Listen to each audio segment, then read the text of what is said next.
আসসালামু আলাইকুম, স্বাগতম আজকে নতুন ভিডিওতে। সরকারি কর্মকর্তা কর্মচারীদের জন্য অবশেষে এলো সেই বহুল প্রতীক্ষিত সুখবর। দীর্ঘদিন ধরে যে নবম জাতীয় পে স্কেল নিয়ে আলোচনা চলছিল, সেই পে স্কেল বাস্তবায়নের ঘোষণা দিয়েছে সরকার। এই ঘোষণার পর দেশের লাখ লাখ সরকারি কর্মকর্তা কর্মচারীর মনে নতুন করে আশার সঞ্চার হয়েছে। কিন্তু এর পাশাপাশি অনেক প্রশ্নও সামনে এসেছে। সত্যি কি নতুন বেতন এখন থেকেই পাওয়া যাবে?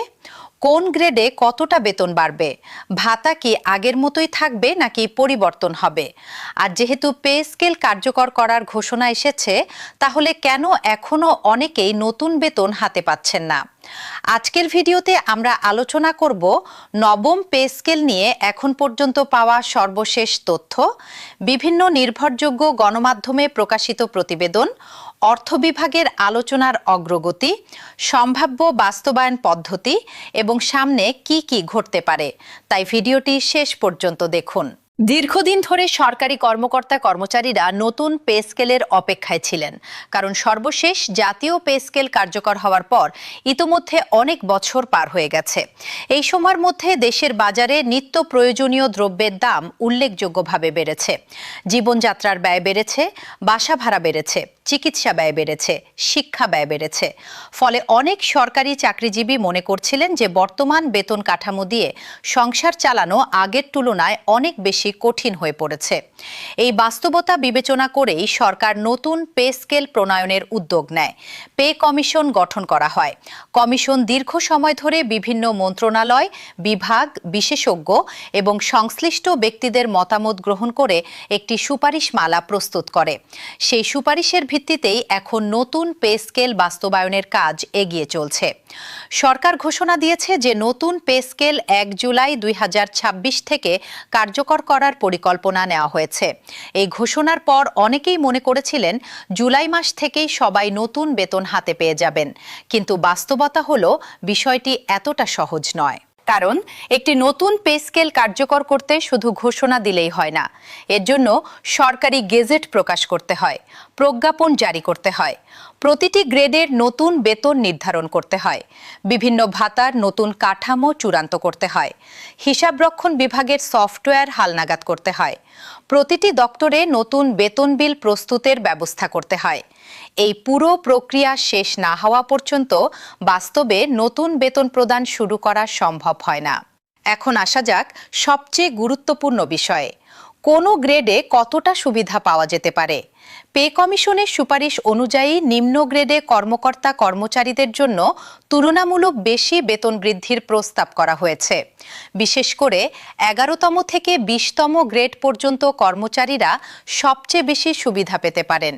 বিভিন্ন প্রতিবেদনে বলা হয়েছে এই গ্রেডগুলোর ক্ষেত্রে সর্বোচ্চ প্রায় ১৩৫% পর্যন্ত বেতন বৃদ্ধির সম্ভাবনা রয়েছে।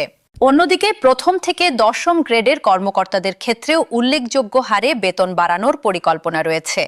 বিভিন্ন আলোচনায় সর্বোচ্চ প্রায় ১০০% পর্যন্ত বৃদ্ধির বিষয়টি উঠে এসেছে। তবে এই হার এখনও সরকারিভাবে চূড়ান্ত ঘোষণা করা হয়নি। তাই গেজেট প্রকাশের আগ পর্যন্ত কোনো নির্দিষ্ট সংখ্যাকেই চূড়ান্ত হিসেবে ধরা উচিত হবে না। এই মুহূর্তে সামাজিক যোগাযোগ মাধ্যমে বিভিন্ন গ্রেডের সম্ভাব্য বেতনের তালিকা ব্যাপকভাবে ছড়িয়ে পড়েছে। অনেকেই সেই তালিকা দেখে বিভ্রান্ত হচ্ছেন। মনে রাখতে হবে, সরকারিভাবে প্রকাশিত গেজেট ছাড়া অন্য কোনো তালিকাকে চূড়ান্ত বলা যাবে না। তাই যাচাই না করে কোনো তথ্য বিশ্বাস করা উচিত নয়। এখন প্রশ্ন হচ্ছে, নতুন বেতন কবে হাতে পাওয়া যাবে?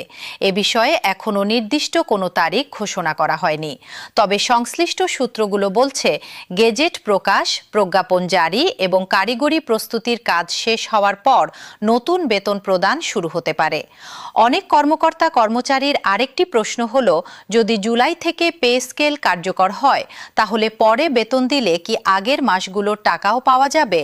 এ বিষয়ে এখনো সরকারিভাবে কিছু জানানো হয়নি। তবে সাধারণত কার্যকর হওয়ার তারিখ যদি আগের কোনো দিন থেকে নির্ধারণ করা হয়, তাহলে পরবর্তী সময়ে সেই অতিরিক্ত অর্থ বকেয়া হিসেবে দেওয়ার সুযোগ থাকে।